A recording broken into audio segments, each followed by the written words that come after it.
y vamos a hablar con la doctora Mariela Pisano, sí, de AMUMRA. Sí, ya hablamos con las chicas de AMUMRA, así que les damos nuevamente la bienvenida. ¿Cómo estás, Mariela? Hola, ¿qué tal? ¿Cómo andan? Muy bien, Bien. Mariela. Un gusto saludarte. Bueno, sabemos de todas las actividades que están llevando adelante desde AMUNRA con las trabajadoras de casas particulares, así que bueno, me gustaría que nos puedas brindar un panorama sobre cuál es la situación y cuáles son los principales conflictos, ¿no?, que están enfrentando y que surgen al momento de participar en estos talleres. Sí, ¿qué tal? Buenas tardes. Bueno, en realidad desde AMUNRA tratamos siempre de hacer una campaña de registración a las trabajadoras. El sector de trabajadoras de casas particulares realmente hace muchos años y continúa teniendo bastantes conflictos laborales. Es un sector que cuesta todavía el reconocimiento de derechos como trabajadora. Todavía la sociedad o los empleadores de este sector de trabajadoras no las consideran tanto como una trabajadora con derechos. Entonces tiene todavía el sector esta irregularidad. La mayoría de las trabajadoras, alrededor del 77%, están sin registro. Y bueno, justamente en el año pasado, y todavía continúa, pero más que nada el año pasado, estuvieron mucho tiempo sin poder trabajar. Entonces en la cuarentena, en la pandemia, realmente el sector se visibilizó mucho más la problemática que tienen, porque justamente la mayoría está sin registro. Entonces hay muchas trabajadoras que dejaron de cobrar el salario, que no podían ir a trabajar y el empleador en muchos casos dejó de abonarle el salario. En algunos casos también sufrieron mucho maltrato, hicieron algún cambio de categoría, por ejemplo, trabajadoras que se dedican a determinada categoría, más que nada el tema de limpieza o tareas generales del hogar. Hubo algunas irregularidades en registrarlas en categorías que sí era posible trabajar, por ejemplo, trabajadoras que cuidan a personas, estaban autorizadas para trabajar, entonces hubo muchos manejos de irregularidad mayores a lo que se veía anteriormente a la cuarentena, ¿no? A la pandemia. Claro, eso Entonces se hizo. realmente el año pasado, sí. Sí, disculpa, decías.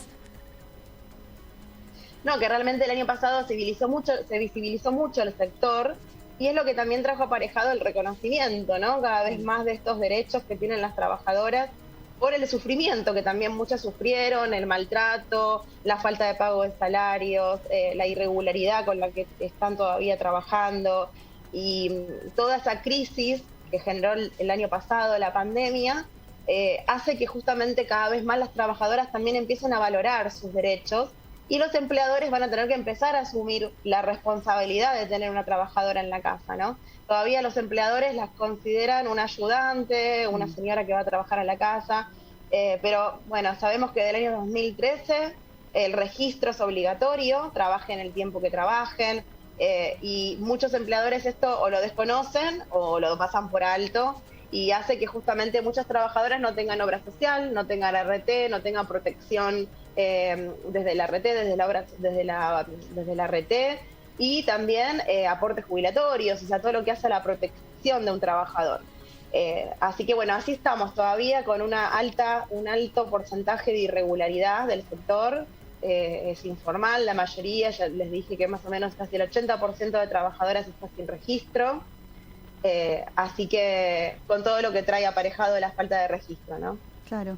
Te iba a comentar esto que vos decías de los cambios de categoría. En muchos casos se hizo también para los permisos de circulación, para que estas personas puedan salir en plena cuarentena estricta a trabajar, ¿no? Quería preguntarte qué sucede actualmente, ¿no?, con los protocolos para trabajar. ¿Cómo se puede garantizar, si es que hay alguna forma, que estas trabajadoras cuenten con los insumos como guantes, alcohol en gel y todo el protocolo que el sindicato de trabajadoras del hogar ha presentado? Sí, realmente existe un protocolo, pero es muy difícil comprobar que eso se cumpla, ¿no? Porque depende mucho del empleador y si el empleador no cumple con el protocolo, es difícil probar la falta de cumplimiento por ser en una casa. Por eso también el maltrato que sufren, ya sea verbal, psicológico o económico también en un hogar, todavía resulta muy difícil probarlo porque es una relación muy íntima entre empleador y trabajador dentro de una casa, no hay testigos, no hay posibilidad a veces de probar este maltrato, ¿no? O esta falta de cumplimiento de protocolo. Todavía realmente, como decís, trabajaban en plena pandemia, iban a trabajar por necesidad de ir a trabajar, sin autorización quizás, con el miedo de que quizás la paren o tengan algún problema por estar circulando sin el debido permiso, permisos simulados, permisos truchos, permisos mal hechos porque tenían una categoría distinta a la registrada. Algunas trabajadoras sin registro yendo a trabajar con un permiso habilitante, pero que no correspondían ni a su categoría ni tampoco a su registro porque también están sin registro.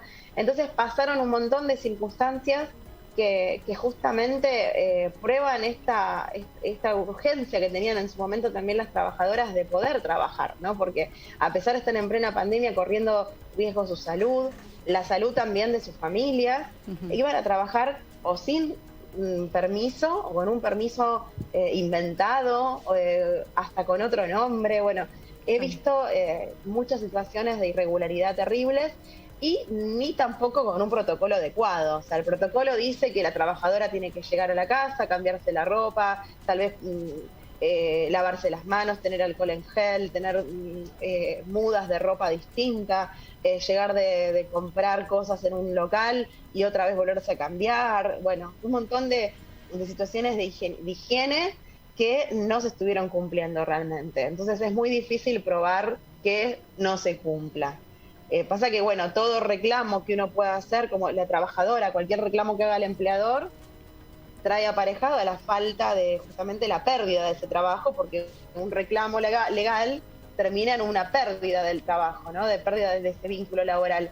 Y por miedo o por necesidad, muchas trabajadoras no hacían el reclamo que correspondía, ni antes ni ahora. Algunas continúan aceptando situaciones de irregularidad, de falta de cuidados y de pago de salario, por lo menos el de convenio, el salario que por lo menos está acordado,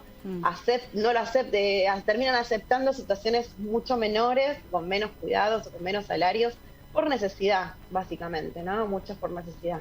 Claro. Digo, y aparte no hay que perder de vista también que está todo en el plano, digamos, de la intimidad de un hogar, en la cual ni siquiera a veces, en el caso de las trabajadoras, termina definido cuál es el rol y el trabajo específico, digamos, que tienen que llevar adelante. Muchas son niñeras y terminan haciendo otro tipo de actividades. Entonces, también me parece que es algo, ¿no?, a tener en cuenta. Te quería preguntar, Mariela, en este caso, bueno, comentaste que el 77% de las trabajadoras no están registradas. Hay otro porcentaje que inferior, obviamente, que sí. En ese caso, ¿qué pasa con la representación del sindicato ante todas estas situaciones de abuso? Mira, realmente el sindicato oficial te diría que no hace mucho por el registro, por la regularidad de este sector. Tal vez hay organizaciones paralelas o, por ejemplo, con el caso de Amunra u otras organizaciones, ya sea desde las ONG o organizaciones sin fines de lucro, o quizás otros sindicatos que quizás trabajan más por la defensa de las trabajadoras. El sindicato mayoritario tal vez no tiene tanta promoción o tanta implicancia en el registro de estas trabajadoras, porque de hecho muchas trabajadoras se quejan y reclaman la falta de protección que tienen del sindicato mayoritario, ¿no?, que tiene la habilitación de sindicato oficial. Pero bueno, se trata de diferentes ámbitos de que este sector sea visibilizado, ¿no? Tratamos siempre que este sector empiece a tener más calidad de trabajadora, que se empiece a valorar más el trabajo de estas trabajadoras, que en su mayoría, digo trabajadoras porque en su mayoría son mujeres, sí. El 95% del sector son mujeres, pero también incluye a los hombres, es un sector de trabajadoras y trabajadores, porque ahí también la ley cubre a los dos sexos, digamos, pero es más que nada para las trabajadoras porque el 95% son mujeres. Con Bien. Lo que implica, ¿no? También muchas son jefes de hogar, no tienen un salario digno, el salario todavía está por debajo del salario mínimo vital y móvil. No se puede discutir en paritarias, porque como justamente te decía el tema del sindicato, los sindicatos también están dentro de la comisión que rige para la sanción de los salarios de este sector, pero más que nada el sector más importante, el que determina en su mayoría el sueldo de estas trabajadoras, es el Ministerio de Trabajo, o sea, el Estado. El Estado es uno de los más importantes que influye en este sector para el tema del salario, porque no tienen paritarias libres, tienen otro tipo de manejo del salario, ¿no? No se rige por una paritaria normal. Claro. Entonces, bueno, el sindicato tiene que pelear para poder aumentar el salario de estas trabajadoras también. Y bueno, muchas veces no pasa, no sucede eso, las trabajadoras no quedan conformes con los aumentos que logran a través del sindicato, ¿no? Es un aumento, hoy por hoy todavía están esperando el total del 28%, sí, que se va recién a concretar con el salario de abril. En 3 partes, o sea, lo dieron, un salario, ¿no? Claro, un salario sí, promedio y por hoy de una trabajadora es de 18, 19 mil pesos por mes. Mariela, te agradecemos muchísimo por el tiempo que compartiste con nosotros, por todos estos minutos. Nos quedaron un montón de cosas por charlar, pero bueno, te invitamos a próximamente volver a compartir este espacio para seguir hablando de muchos más detalles que no se hablan tanto de esto. Bueno, bárbaro, cuando quieran, estamos a disposición. Un abrazo. Hablábamos con Mariela Pisano, abogada y asesora laboral de AMUNRA. Así